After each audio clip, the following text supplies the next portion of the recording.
Do I have to start again? Yeah, give us a little intro, spinning intro for him. Suck at it, man. It's just like, it's just how loud. Just Just tell rap us out what the loud. song is and like how you know it.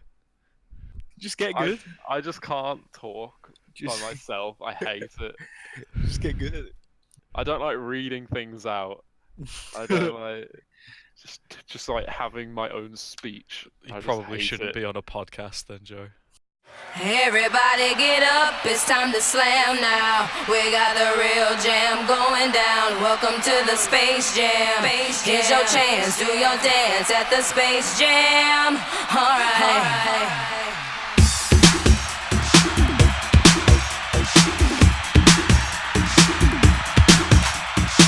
Come on and slam, and welcome to the jam.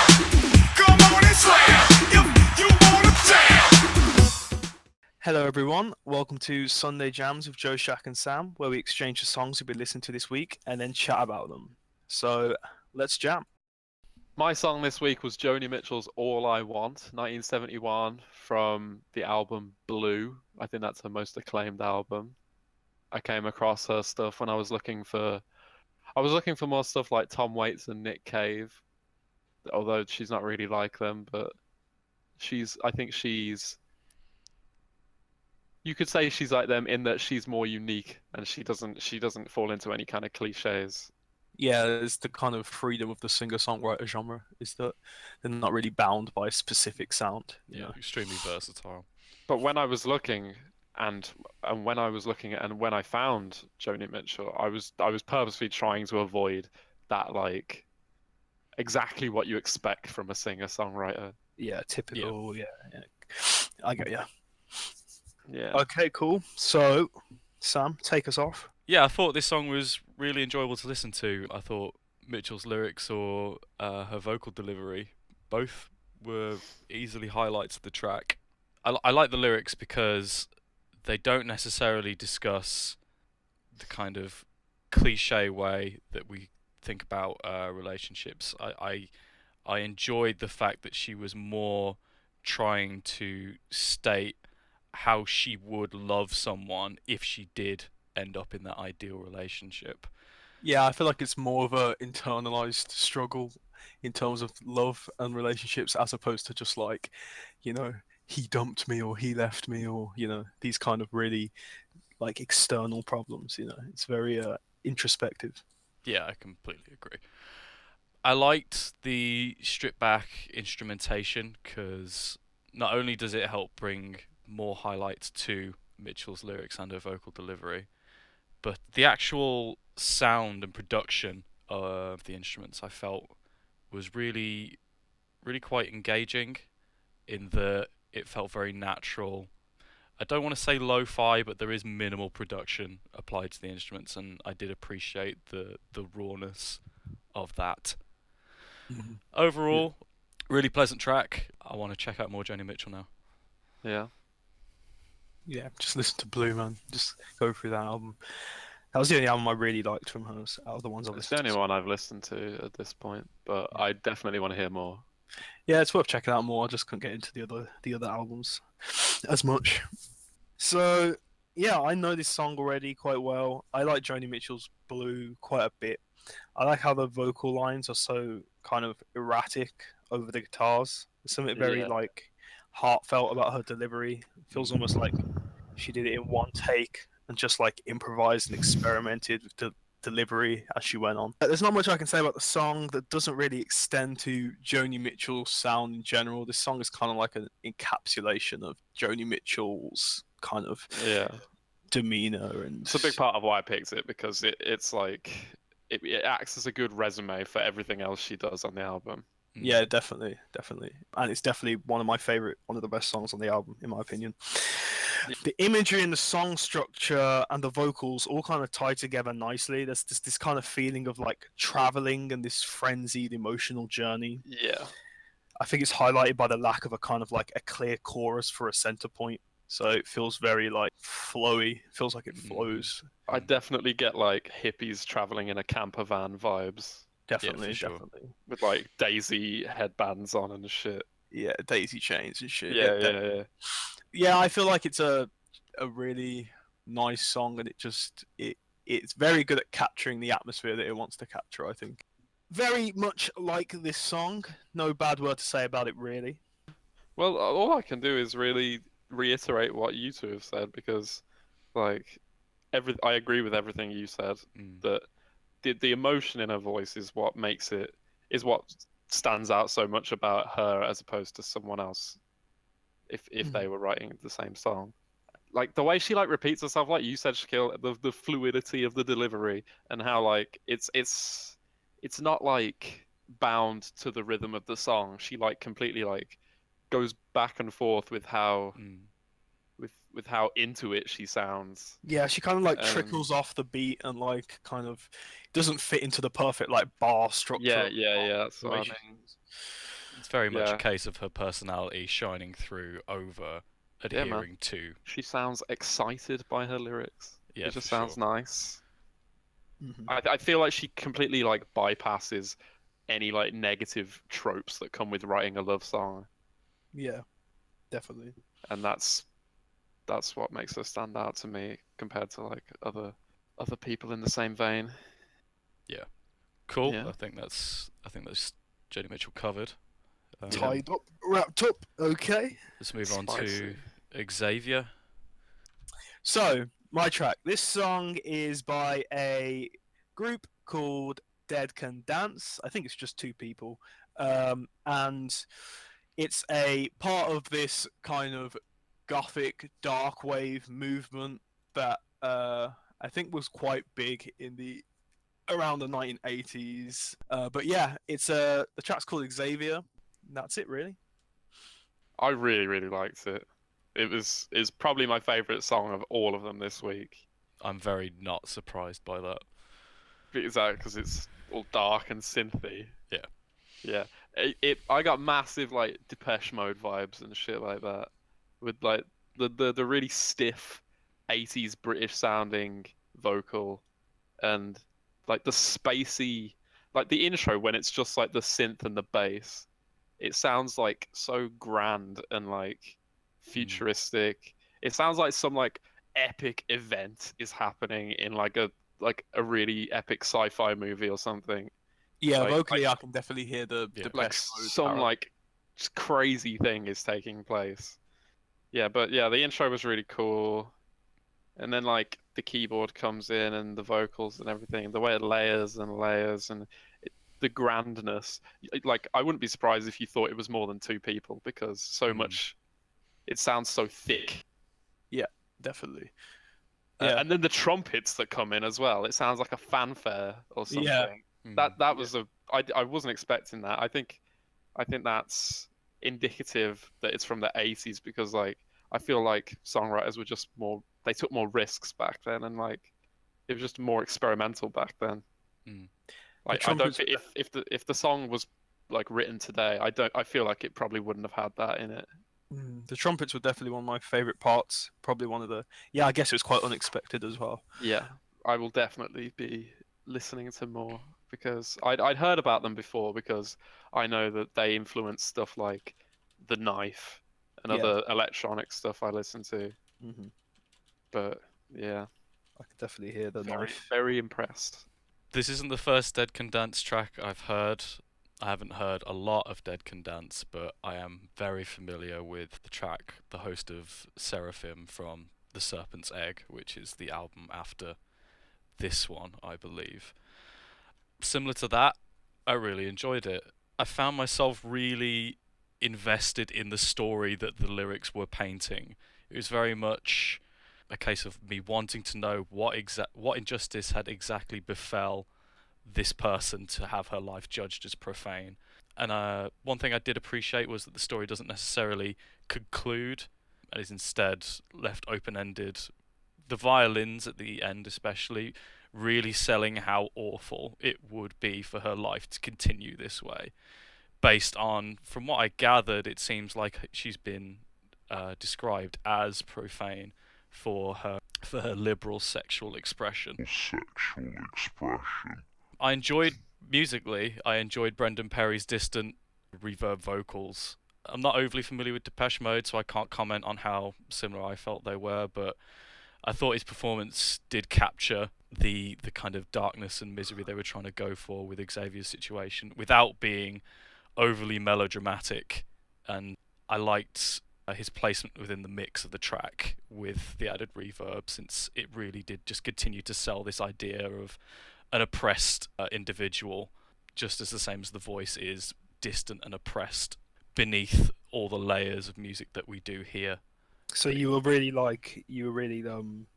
pulled in by the lyrics then, it sounds like. For sure.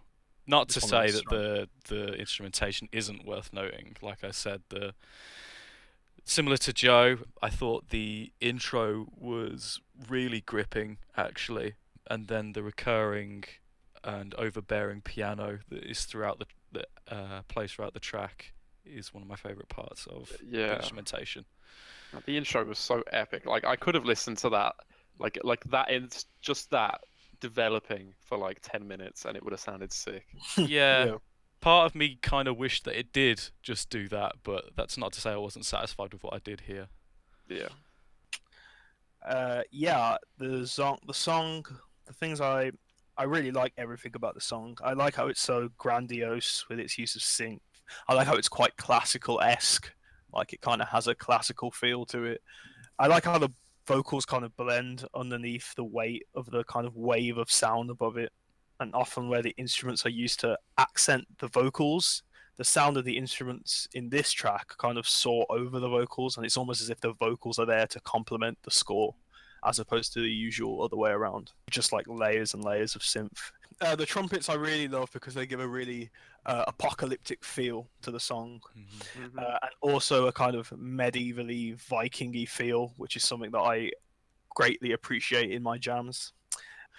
Is that a recent development? It's a secret based ingredient. on you watching It is Vikings? a secret ingredient. No, I mean I've always loved medieval stuff and Viking stuff, Fair enough. so it's just something that tickles my fancy quite a bit. It's cool how it sounds like something that could be medieval, but it also sounds like something that could be like futuristic dystopian at the same time. Yeah, definitely. There's definitely a middle ground there. I guess because it's using synths. But then again, I think that's the interesting thing about the whole dungeon synth movement and people like Summoning who make like really medieval music, but because it's synth driven, then it automatically has this kind of futury, because obviously there was no synth in medieval times. So That RuneScape core. yeah, exactly. The atmosphere is very epic, very cinematic. I got soundtrack vibes, definitely. Yeah. Definitely a cinematic feel. And these are things that always commonly appeal to me. And also the subject matter is soaked in dark religious imagery, and that's something that interests me quite a lot. Things about redemption and sin and all this kind of thing. And yeah, I really like religious stuff in general. It's another secret ingredient that can tickle my fancy in terms of lyrical content. Yeah, the darkwave genre has caught my ear lately, and I'm looking forward to digging deeper into the genre. Made a list of a few albums from the genre that I plan to check out. And on a fickler note, my love for X-Men and the fact it's about a character called Xavier made me even more attracted to it. So, Just a bald man in your head. it literally was. I just pictured like Patrick Stewart like strapped to the tree. Yeah, that's all I'll say about my track. If you like the song, definitely check out the album. The whole album is very solid. I love the cover of the album. It's very cool. Yeah, it is. Okay, so Sam's jam. All right. Sam. Serve us the Sam jam, Sam. So my track this week is "Pictures of You" by The Cure. It's from their 1989 album Disintegration, which, as far as I'm aware, is their most critically acclaimed album. Yep, the big one. I came across this track because I was looking more, again, from the previous week, into more dream pop. And whilst this album isn't necessarily primarily dream pop, it certainly does have dream pop elements, and because of its high critical acclaim, I just decided to check out the album. It's a shame that Joe didn't pick a overtly gothic song. Then we could have had a whole gothic week. But I really like the opposite this week. yeah, but both our songs were very gothic. Obviously, The Cure is like the king of gothic music. Usually I'm the one picking the gothy songs. Yeah, True. like goth pop more than or goth rock. Yeah. Yeah, yeah. I mean, it's not even like. See, the thing about goth, like the movement, it's not like they only listen to goth rock music. It's just that there are certain bands. It's just like, yeah, they're just goth bands. You know, like Yeah. Depeche Mode. You just expect goths to like Depeche yeah. Mode, even though they're not a goth band or anything. It's that whole new romantic thing, isn't it? Yeah, that Yeah. definitely plays. Like Adamant, like it's not like heavy goth music, but like when you think of like 80s goths, like Yeah. shit like that definitely comes to mind, and helped form the aesthetic for how they go. So yeah, Pictures of You has a kind of charmingly simple sound to it, which makes it more enjoyable when it in the bits where it actually kind of like bursts with kind of like vibrance at various points. Like there's points in the introduction, and then there's again at the 5 minute mark where you get these kind of little bursts of like synthy noises that come in because other than those points it's quite like simple and stripped back in a sense, but then you get these little bits, and then again in the 5 minute mark where you get the kind of new guitar lick that comes in that's a bit higher, a bit different. So I like how there are these kind of small variations amidst the kind of simple similar flow of the song. Yeah, it definitely keeps the instrumentation from being just stale. Yeah, the drums are very stripped back. They're kind of like a gift and a curse of the song, because the song, it kind of feels like the song is on a limbo line between like hypnotic and boring. Like sometimes it works, like the simplicity and the repetition, but then sometimes it gets kind of draggy and it gets I kind of, definitely felt the drag. yeah, it started getting a bit boring. It started dragging a bit, especially the introduction. Yeah, Like, I felt like the introduction could have been cut to like 30 seconds. it's like 2 minutes long. Yeah, It's like nothing is changing. I yeah. do There's agree like with that. there's like a little burst, like I say, a little burst of vibrance at one point in the introduction, but you could do that in 30 seconds. Like you could have the little vibrant bursts. Oh, baby, a triple! Oh, yeah! And then the regular intro, and you could just condense that down, and it'd be a much more concise, much less sluggish intro. And just the song being 7 minutes is just somewhat excessive. That is exactly what I was gonna say. Yeah, for what the song has to offer, like it can do it. It could do that in 4, what it did in 7 easily. I've got written down it should be like 3 minutes shorter, in my opinion. Yeah, yeah. Because it's just too. It's like there's nowhere near enough happening to justify that amount of time. Yeah, no, I totally agree. It's not. There's not enough. Like I like the song. I like what it has to offer. It's not. It's an enjoyable song, but it's just like, well, yeah, this could have. I think it would have been more enjoyable if it was more concise, and it would have avoided this whole kind of dragging feeling that the song kind of suffers from. This huge intro and all this kind of stuff. So yeah, I just think nice song, enjoyable song, but sluggish, a bit long, slightly boring at parts. Could have been condensed down. That's my basically my thoughts on it. I like The Cure. I'm reasonably familiar with their sound and a lot of their bigger songs. I'm pretty sure I had heard this song before, but I have to say it's not one of the more memorable ones in my opinion. I like the tone, that kind of melancholy, dreamy guitar sound, and those really simple drums, that 80s sounding snare. But the intro was like way too long, and so was the end. Like I felt it was like bog standard for what I expect from a Cure song.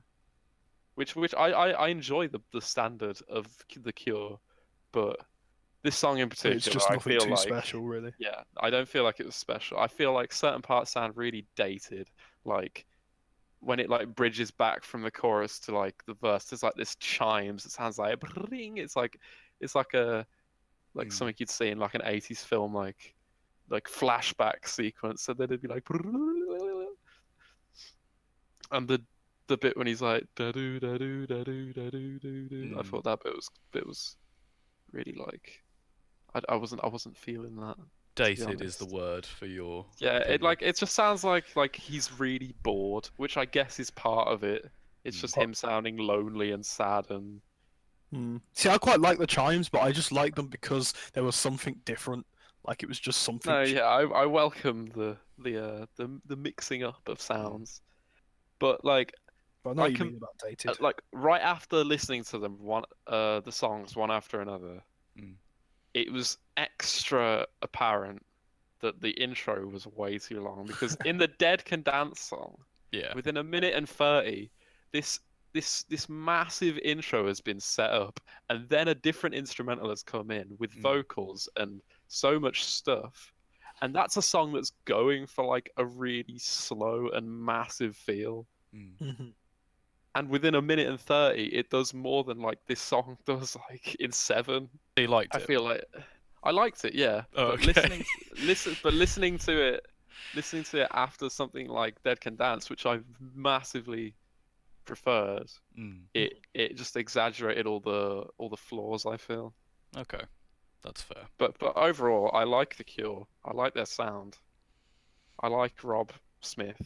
I Do like you his have voice. a favorite Cure track? Oh, I like Friday. I'm in love. Yeah, that's my favorite It's a as well. tune. Like I'm not. I won't lie and say that I'm well versed in their back catalogue. I know their bigger songs. I would like to listen to more. I'm very much in agreement with you two in that I felt the intro was overly long. There are elements about the song that do sound very dated. The reason I picked it is because on Rate Your Music, which is a site we all use, as listeners may not know, it's the highest rated track on the album, and I had a really hard time understanding why. Because I like the track, I really like Mitchell's description of. Did you mean to say Mitchell? Yeah, that's the lead singer's surname. Of The Cure? Yeah, it is, isn't it? I'm pretty sure it's No, Robert it's Robert Smith. Smith. Ah. Ow. Just say it again. Say it again. Dad. Sound like you're losing your mind, son. Just a little bit. I really like Robbie Mitchell's portrayal of The Cure. Right. I liked Robert Smith's descriptions of his regret over his relationship, not being able to find the words to hold on to someone's heart. It does sound a bit cliche when I talk about it like this, but I feel like his. That's just The Cure, I Yeah. feel. But it is done in such a way that it is enjoyable and doesn't feel overly cheesy. No more so than you would expect from someone like The Cure. I like the dream pop instrumentation, or at least the dream pop-esque instrumentation. I think they do complement Smith's delivery quite well. Overall, I did select this track to see if it was just me that was being a little bit mad when it came to not understanding why this track is considered like so great. So you Because put this track to us as a test. yeah, but I don't quite understand why it was so. I mean, like the long intro, I guess it's like it reflects the mood and everything. Like, if he's feeling all lonely and sad and everything, like it could make time feel like it's like lasting forever and everything. There's plenty of implications that you can take from how slow it seems to progress. Yeah, I mean, like, it's not like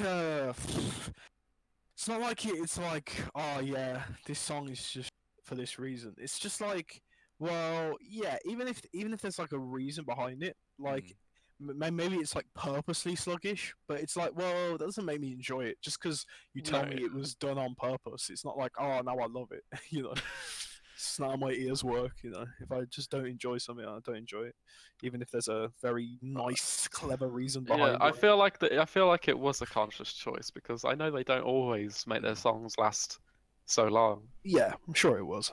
And like you said, So- Joe, like the intro in the Dead Can Dance track, obviously that was a purposeful choice, and it achieved the mood far more effectively than the intro in Yeah. Pictures of You. It's like it actually like sets a scene. It's that effective an intro. Like you're like seeing things. It's so good at evoking some kind of response. Yeah, the Pictures of You intro to me felt a bit more like a jam than anything else. It felt like it Yeah. could be an interlude track.